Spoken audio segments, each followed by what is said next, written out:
Black fungus. और अभी recently हम बात करें पटना में, बिहार के पटना में 4 ऐसे केस मिले हैं जिसमें ब्लैक फंगस के अलावा व्हाइट फंगस का इन्फेक्शन दिखाई दिया है।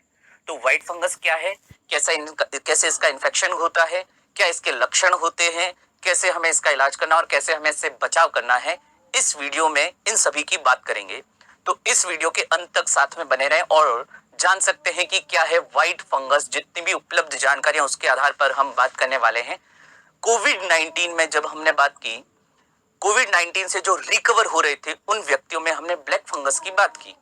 ब्लैक फंगस सामान्यतः हम देखते हैं जिनमें इम्यूनिटी कॉम्प्रोमाइज्ड हो, यानी जिनकी रोग प्रतिरोधक क्षमता कहीं ना कहीं कम हो रही हो, डायबिटीज जैसी कोई क्रॉनिक डिजीज वगैरह भी हो, तो ऐसे व्यक्ति उस खतरे पर थे। जरूरी नहीं है कि सबको ही होगा ब्लैक फंगस। फिर बता दूं, व्हाइट फंगस के साथ भी ऐसा ही है। जिस तरह से जो रोगी हम कह सकते हैं ब्लैक फंगस में मिले, वैसे ही इस व्हाइट फंगस में भी ऐसे ही जो क्लास थी, जैसे डायबिटीज से पीड़ित व्यक्ति या जो कोरोना से रिकवर कर रहे, या रिसेंटली किसी में अगर किडनी ट्रांसप्लांटेशन जैसी कोई भी ऑर्गन ट्रांसप्लांटेशन होता है, तो ऐसे व्यक्तियों में ऑलरेडी उनकी क्या होती है, रोग प्रतिरोधक क्षमता कॉम्प्रोमाइज्ड होती है, थोड़ी कम होती है। ऐसे व्यक्तियों में फंगल इन्फेक्शन होने का खतरा बना रहता है। भाई फंगल इन्फेक्शन की बात करते कोई नया नहीं है। जो दाद, खाज, खुजली वगैरह हमें कॉमन जो बीमारियां होती है अक्सर वो फंगस से होती है, सामान्यतया इन जनरल। तो वैसे ही ये फंगस जो है व्हाइट फंगस, ब्लैक फंगस के बाद ये व्हाइट फंगस के केस पटना में जो 4 मिले, उनके बेसिस पर ही ये वीडियो बनाया गया है।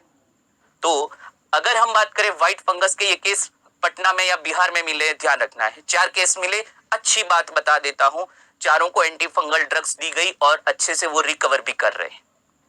अगर हम बात करें आगे कि ये व्हाइट फंगस जो है कैसे, कहां पर संक्रमण करता है, कैसे लोग इसके लिए ज्यादा संक्रमित होने की जिनकी संभावना रहती है, या इसका पता कैसे चलेगा। तो पहली बात कि जो कोविड 19 के जैसे लक्षण मिले लेकिन इनकी टेस्ट रिपोर्ट नेगेटिव आई, जो ये 4 लोग थे, इनमें कोविड 19 जैसे लक्षण दिखाई दिए, सिम्टम्स दिखाई दिए, लेकिन जब इनकी आरटीपीसीआर रिपोर्ट की गई नेगेटिव आई, बार बार रिपीट किया तो भी नेगेटिव आई। तब डॉक्टर्स ने सोचा कि लक्षण बिल्कुल कोविड जैसे, फिर भी आरटीपीसीआर टेस्ट नेगेटिव आ रहा है, क्या कारण होगा।